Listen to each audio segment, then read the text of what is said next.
हुण जे वो बीवी दी मन्ने तो फिर माँ वालों नाफरमान हो गया, तो जे माँ दी मन्ने फिर बीवी वालों नाफरमान हो गया, वो फस जाता है। लेकिन जिहड़ा अज मैं एक सबक छोटा जिहा देना चाहना अपनी गल तो पहले होया वे कि घर च जिन्नी देर तक आपस च प्यार नहीं ना होएगा, आपस च एक दूजे दे ज़हन चों गल्लां नहीं ना निकलणगियां, उन्नी देर घर वस नहीं सकता। हुण मैं उहदा वाकिया तुहानूं सुणाना। एक वीडियो बन रही है पूरे पाकिस्तान के अंदर, बल्कि बाहर के मुमालिक के अंदर भी लोगों ने यह वीडियो वेखनी है वजदान साउंड के जरिए, तो पूरी दुनिया ने मूवी वेखनी है, बल्कि वेखते ने। अज का जिहड़ा असी वाकिया पूरी दुनिया वास्ते लोगों वास्ते रखना चाहते हैं, वो वे एक बाबा जी सस ते नूह का वाकिया। साडे घरां दे विच अजकल जिहड़ी लड़ाई है सस ते नूह दी, बहुत ज़्यादा इख्तलाफात हो गए ने, बहुत ज़्यादा इस चीज़ नूं अगे कर दिता गया। मतलब कि इंज समझो कि एक जिवें रिवाज नहीं बन गया कि जदों ही किसी बच्ची की शादी करनी है तो जनाब उन्होंने पिछों ही पट्टियां पढ़ा देनियां ने, जे माँ वाले ने तो उन्होंने, जे पुत्र वाले ने तो उहदे माँ प्यो ने। मतलब कि शुरू तो ही एक ज़हन जिहड़ा है वो बना दिता गया कि सस होरे की शै है या सोहरा होरे की शै है, तो सस वालों जिहड़ा पुत्र वालों मशवरा होया, पुत्र की ज़हन साजी की होया ही किया कि भाई जो नूह आ जाए तो फिर जनाब वो नूह जिहड़ी है ना बड़ी कपत्ती आती है, भावें जिड्डी मर्जी कोई सूफी होवे, भावें जिहड़ा मर्जी होवे। साडी एक ज़हन साजी शुरू तो ही ये बन गई है ज़हन दे विच। लेकिन यारों इंज होना नहीं चाहिए, इस चीज़ नूं ख़त्म करना चाहिए। यह चीज़ जिहड़ी साडे ज़हनां दे अंदर बन गई है, इस चीज़ नूं ख़त्म करना चाहिए, क्योंकि जिन्नी देर तक मुहब्बत नाल प्यार नाल घर दे विच सारे जी आपस च नहीं रहणगे, उन्नी देर घर दे विच बरकत नहीं होवेगी। तो जो है ना, उन्नी देर घर विच बरकत नहीं होएगी जिन्नी देर सारे प्यार नाल मुहब्बत नाल नहीं रहणगे, सलूक नहीं होवेगा। हुण नूह सस नाल पे लड़दी है, सस नूह नाल पे लड़दी है, पुत्र जिहड़ा है वो जनाबे आला वो फस जाता, वो फिर सोची पै जाता कि मैं हुण बीवी दी मन्ना कि अम्मा दी मन्ना, मैं हुण बीवी दी मन्ना कि अब्बे दी मन्ना। वो बिल्कुल जिवें कह लो ना नंगी तलवार ते खड़ा होना। हुण जे वो बीवी दी मन्ने तो फिर माँ वालों नाफरमान हो गया, तो जे माँ दी मन्ने फिर बीवी वालों नाफरमान हो गया, वो फस जाता है। लेकिन जिहड़ा अज मैं एक सबक छोटा जिहा देना चाहना अपनी गल तो पहले होया वे कि घर च जिन्नी देर तक आपस च प्यार नहीं ना होएगा, आपस च एक दूजे दे ज़हन चों गल्लां नहीं ना निकलणगियां, उन्नी देर घर वस नहीं सकता। हुण मैं उहदा वाकिया तुहानूं सुणाना। एक बच्ची उहदी शादी होई ते जदों शादी हो गई तो मियाँ बीवी बड़े प्यार नाल इखलाक नाल मुहब्बत नाल रहन लग पे, बड़ा प्यार दोवां मियाँ बीवी के अंदर, बड़ी मुहब्बत। लो जी, इतनी ज़्यादा मुहब्बत तो होनी भी चाहिए है मियाँ बीवी के अंदर, शरीयत इजाजत दिंदी है, कलमा पढ़ के तुसीं निकाह कीता है, हलाल है वो तुहाडे उत्ते। वो जनाबे आला उन्हां दी मुहब्बत वधदी गई दिनों दिन। लेकिन जिहड़ी सस सी ना, उन्हें उन्होंने जनाबे आला जदों वेख्या ना कि इन्हां दी मुहब्बत इन्नी है, इकट्ठियां बहिंदे ने जनाब, इकट्ठियां खांदे ने। इंसान की एक फितरत भी हुंदी है, किसी नूं वेख के बर्दाश्त भी नहीं हुंदा है। कई मावां कहंदियां इहने मेरा पुत्तर ही खो लिया, ये तो रहा ही बुढ़ी जोगा गया, इन्हें मेरा पुत्तर ही खो लिया। वो सस जिहड़ी सी ना, उन्हें जनाबे आला उन्होंने ना पुत्तर नूं पट्टियां पढ़ाणियां शुरू कर दित्तियां। उन्हें कहा ये तो इंज तो मैनू गालां कढ़दी है, ये तो मैनू इंज करदी। उन्हें थकिया थुकिया घर आना, उन्हें अगों पुत्र नूं पट्टी पढ़ा छड्डनी। मतलब इंज कह लो कि वो जिहड़ी बच्ची सी ना, चंगी भली उहदी जिंदगी गुजर रही सी, ਤੇ ਸੱਸ ਦੀਆਂ ਗੱਲਾਂ ਦੀ ਵਜ੍ਹਾ ਤੋਂ ਨਾ ਉਹਨਾਂ ਦੇ ਵਿੱਚ ਆਪਸ ਵਿੱਚ ਨਫ਼ਰਤ ਪੈਣ ਲੱਗ ਪਈ।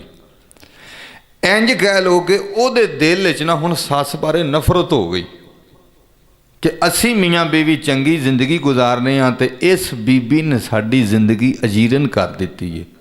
ਹੁਣ ਆਸਤਾ ਆਸਤਾ ਬਾਬਾ ਜੀ ਨਫ਼ਰਤ ਦਾ ਦਰਵਾਜ਼ਾ ਖੁੱਲ੍ਹ ਗਿਆ। ਜਦੋਂ ਨਫ਼ਰਤ ਦਾ ਦਰਵਾਜ਼ਾ ਖੁੱਲ੍ਹਿਆ ਨਾ ਤੇ ਉਸ ਬੱਚੀ ਦੇ ਜ਼ਿਹਨ ਵਿੱਚ ਹੁਣ ਇੱਕੋ ਹੀ ਗੱਲ ਹੈ, ਕਦੀ ਇਹ ਬੀਬੀ ਮਰ ਜੇ ਨਾ, ਕਦੀ ਇਹ ਮਰ ਜੇ ਤੇ ਸਾਡੀ ਜਾਨ ਛੁੱਟ ਜੇ ਤੇ ਅਸੀਂ ਮੀਆਂ ਬੀਵੀ ਜਿੰਜ ਐਸਾ ਉਂਝ ਹੀ ਰਹੀਏ। ਹੁਣ ਇਹ ਉਹਦੇ ਜ਼ਿਹਨ 'ਚ ਗੱਲਾਂ ਨੇ। ਉਹਨੇ ਕੀ ਕੀਤਾ ਕਿ ਇੱਕ ਡਾਕਟਰ ਕੋਲ ਗਈ ਤੇ ਡਾਕਟਰ ਕੋਲ ਤਬੀਅਤ ਖਰਾਬ ਹੋਈ, ਡਾਕਟਰ ਕੋਲ ਜਾ ਕੇ ਦਵਾਈ ਲਈ ਤੇ ਡਾਕਟਰ ਨਾਲ ਮਸ਼ਵਰਾ ਕਰਨ ਲੱਗ ਪਈ ਤੇ ਆਂਦੀ ਹੈ, ਡਾਕਟਰ ਮੇਰੀ ਸੱਸ ਮੈਨੂੰ ਬੜੇ ਤਾਨੇ ਮਾਰਦੀ ਹੈ ਤੇ ਮੈਂ ਸੱਸ ਤੋਂ ਬੜੀ ਤੰਗ ਆ, ਬੜੀ ਹੀ ਤੰਗ ਆ, ਮੈਂ ਤੇ ਰੋਜ਼ ਰੋਨੀ ਆ ਤੇ ਮੈਂ ਬੜੀ ਤੰਗ ਆ ਤੇ ਕੋਈ ਐਸੀ ਦਵਾਈ ਹੈ ਜਿਹੜੀ ਤੂੰ ਮੈਨੂੰ ਦਵੇਂ ਤੇ ਮੈਂ ਜਾ ਕੇ ਸੱਸ ਨੂੰ ਖਵਾਵਾਂ ਤੇ ਸੱਸ ਮਰ ਜਾਵੇ। ਉਹ ਡਾਕਟਰ ਵੀ ਸਿਆਣਾ ਸੀ। ਉਸ ਵਕਤ 'ਚ ਡਾਕਟਰ ਵੀ ਸਿਆਣੇ ਹੁੰਦੇ ਸਨ, ਹਕੀਮ ਵੀ ਸਿਆਣੇ ਹੁੰਦੇ ਸਨ, ਉਹ ਵੀ ਅੱਲਾ ਰਸੂਲ ਦੇ ਮੰਨਣ ਵਾਲੇ ਹੁੰਦੇ ਸਨ। ਉਹਨਾਂ ਨੂੰ ਪਤਾ ਹੁੰਦਾ ਸੀ ਕਿਹੜੀ ਨਬਜ਼ ਵੇਖ ਕੇ ਤੇ ਕਿਹੜੇ ਰੰਗ ਦਾ ਬੰਦਾ ਤੇ ਕਿਹੜੀ ਦਵਾਈ ਦੇਣੀ ਹੈ। ਹੁਣ ਤੇ ਹਰ ਬੰਦਾ ਹੀ ਡਾਕਟਰ ਹੈ ਨਾ, ਜਿਹਨੂੰ ਨਹੀਂ ਕੁਝ ਵੀ ਆਉਂਦਾ ਉਹ ਵੀ ਡਾਕਟਰ ਹੈ।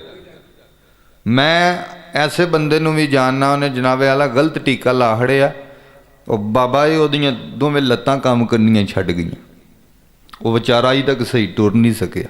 ਅਸੀਂ ਨਾਂ ਨਹੀਂ ਲੈਣਾ,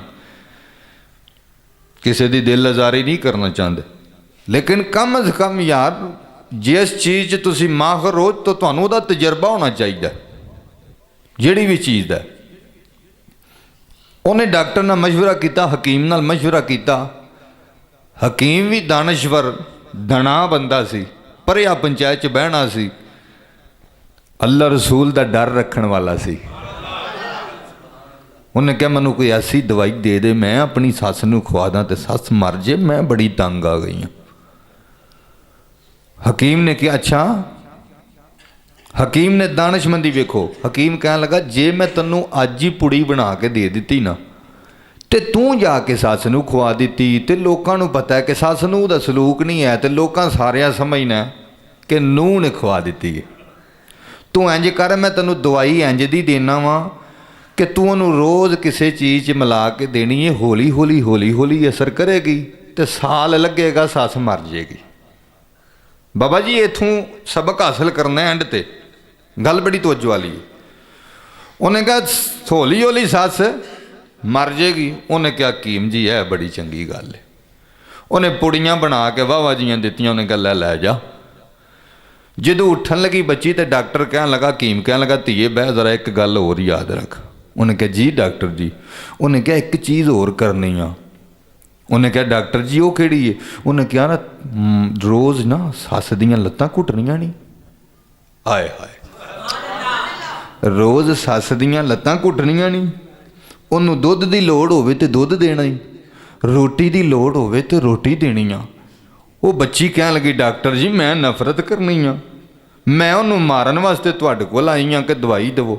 ਉਹਨੇ ਕਿਹਾ ਧੀਏ ਨਾਲ ਨਾਲ ਦਵਾਈ ਦੇਂਗੀ ਤੇ ਨਾਲ ਨਾਲ ਪਿਆਰ ਕਰੇਂਗੀ ਤੇ ਨਾਲ ਦੇ ਮਸਾਇਆਂ ਨੂੰ ਪਤਾ ਲੱਗੇਗਾ ਬਾਈ ਬੜੀ ਧੀ ਚੰਗੀ ਸੀ, ਮਾਈ ਦੀ ਬੜੀ ਖਿਦਮਤ ਕਰਦੀ ਸੀ। ਹੁਣ ਅੱਲਾ ਨੂੰ ਮਾਈ ਮਰ ਗਈ ਇਹਦੇ 'ਚ ਸਾਡਾ ਕੀ ਕਸੂਰ? ਗੱਲ ਨੂੰ ਸਿੱਖਣਾ ਬਾਬਾ ਜੀ, ਗੱਲ ਨੂੰ ਸਮਝਣਾ। ਮਾਈ ਮਰ ਗਈ ਤੇ ਸਾਡਾ ਕੀ ਕਸੂਰ? ਉਹਨੇ ਫਾਲੋ ਕੀਤਾ ਡਾਕਟਰ ਦੀ ਗੱਲ ਨੂੰ ਕਿ ਵਾਕਈ ਡਾਕਟਰ ਦਣਾ ਬੰਦਾ, ਦਾਨਸ਼ਵਰ ਬੰਦਾ, ਮੈਨੂੰ ਮਸ਼ਵਰੇ ਸਹੀ ਪਿਆ ਦਿੰਦਾ। ਉਹਨੇ ਪੁੜੀਆਂ ਦਾ ਛਾਪਰ ਬਾਬਾ ਜੀ ਲਿਆ ਤੇ ਲੈ ਕੇ ਘਰ ਆ ਗਈ ਤੇ ਨਾਲੇ ਰੋਜ਼ ਇੱਕ ਪੁੜੀ ਦੇਵੇ, ਨਾਲੇ ਰਾਤ ਨੂੰ ਲੱਤਾਂ ਘੁੱਟੇ, ਨਾਲੇ ਸੱਸ ਨੂੰ ਦੁੱਧ ਪਿਆਵੇ, ਨਾਲੇ ਮਾਈ ਦੀ ਖਿਦਮਤ ਕਰੇ। ਵਕਤ ਗੁਜ਼ਰਦਾ ਰਿਹਾ, ਰੋਜ਼ ਮਾਈ ਦੀ ਖਿਦਮਤ ਕਰਦੀ ਹੈ, ਰੋਜ਼ ਮਾਈ ਦੀ ਖਿਦਮਤ ਕਰਦੀ ਹੈ। ਵਕਤ ਗੁਜ਼ਰਦਾ ਰਿਹਾ। ਇੱਥੇ ਜੁਮਲਾ ਜੇ ਸੁਣਨ ਵਾਲਾ, ਇਹ ਜੁਮਲਾ ਜੇ ਸੁਣਨ ਵਾਲਾ।